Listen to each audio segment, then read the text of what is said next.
See, mis ma loen, on ühe raamatu muusikaline kokkuvõte ehk kooda mesostihhoni vormis.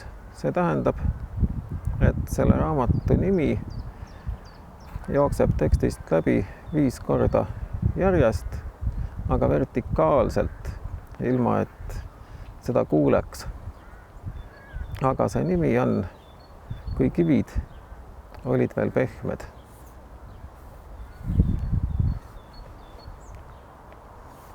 Mu daamid ja härrad, metsa all läheb üks rada. Ta lookleb õrna habeda joonena puude vahel, keereldes, veereldes, nagu kullakarva tigu, oma tundmatu sisu, oma saatuse ja põhja kullakarva ainulisuse poole. See rada olen mina. Vaadake ja ärge imestage, miks. See on see rada, mida teil tuleb käia. Minge rahulikult edasi. Seal on üks suur kuusk. Tervitage teda minu poolt ja viige tema jalale kanamuna. Võite viia teisigi ande ja rooga. Üks noorem kuusake kasvab ta kõrval. Kord saab temastki püha puu. Silitage teda ja andke magusat. Temagi on siia tulnud mööda minu rada. Kõik, mis on püha, on tulnud kullakarva rada. Oi habras, oi õrnuke, maailma tigu. See ongi see koht, kust kõik alles hakkab. Iga tükk suus ja südames, maailma tükk. Maailma alguse tükk, mu daamid ja härrad. Mu lapsed ja linnud. Metsa all voolab allikas tasakesi põhja poole. Neid allikaid on siin palju, 8-10 000. Nad paljunesid juba enne muiste. Siin samas tee kõrval puhanud üks vanapagan. Mööda teed tulnud teine ja tahtnud teda odaga lüüa.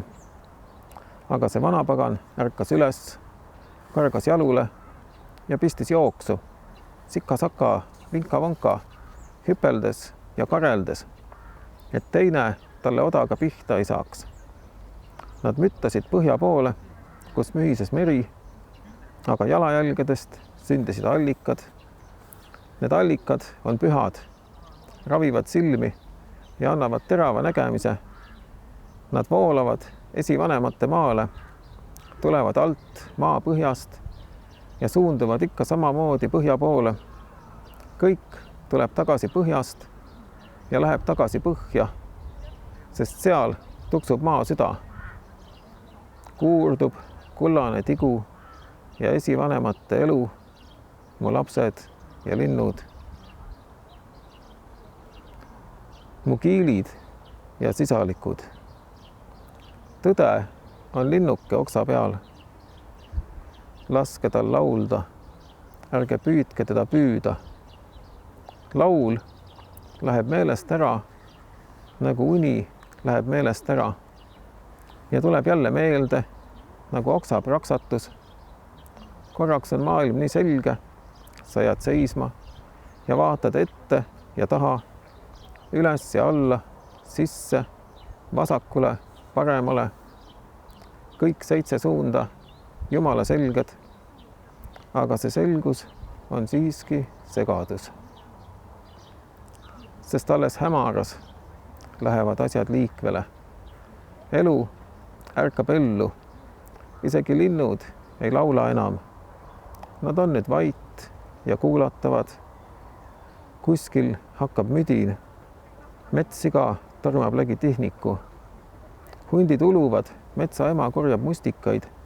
Varsti on aeg, kus silm ei seleta muud kui unenägusid ja pilkas tööd.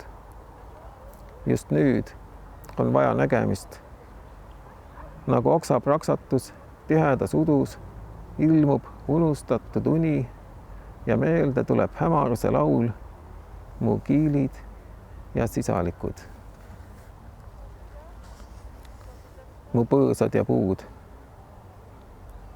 Olen ehitanud vanadest kividest silda, Soome silda kandnud oma põlle sees, elusa hingega olevusi, et teie üle vete kõndida saaks. See on nähtamatu sild. Seda pole ööselgi näha. Salajane, peidetud, veealune rada. Tasa kulgeb ta Lapimaa poole, Põhjamaa põhja. Soome sild viib esivanemate ilma. Kõik pühad puud, kes on põhjast pärit, võivad minna ja tulla mööda vett. Kes poolel teel oma kingapaelu harutama hakkab, jääb saarele kiviringide keskele elama. Ringid keerlevad rahus nagu kullakarva tigu. Kord rändas siit üle üks vana pagan saunaviht õlal. Nägi kive hunnikus maas, haaras viha, tuuseldas ja keerutas. Saarele jäid pikad kaarjad käigud, keerulised, ennemuistsed mustrid. Nendest käikudest hakkabki hargnema maailmarada. Ma jätan ta teie hooleks, mu põõsad ja puud. Mu vanaisad ja vanaemad. Maa sees on magamas kiri. Seal on kirjas viimased uudised maa seest. Kirjutatud veega vette. Tuleb aeg, mil kõik uudised jäävad vanaks, tõmbuvad kipra ja krõnksu. Aga maa vana unenägu on ikka uus. See ongi kõikide uudiste algus ja läte. Mina ei taha kedagi lohutada. Mina ei müü oma lugu raskes ja tumedas piibliraamatus.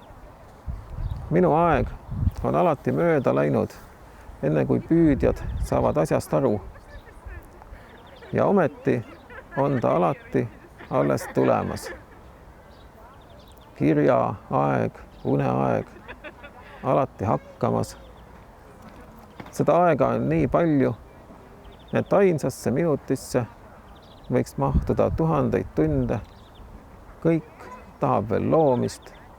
Kõik kirjad on veel väes. Mu vanaisad ja vanaemad.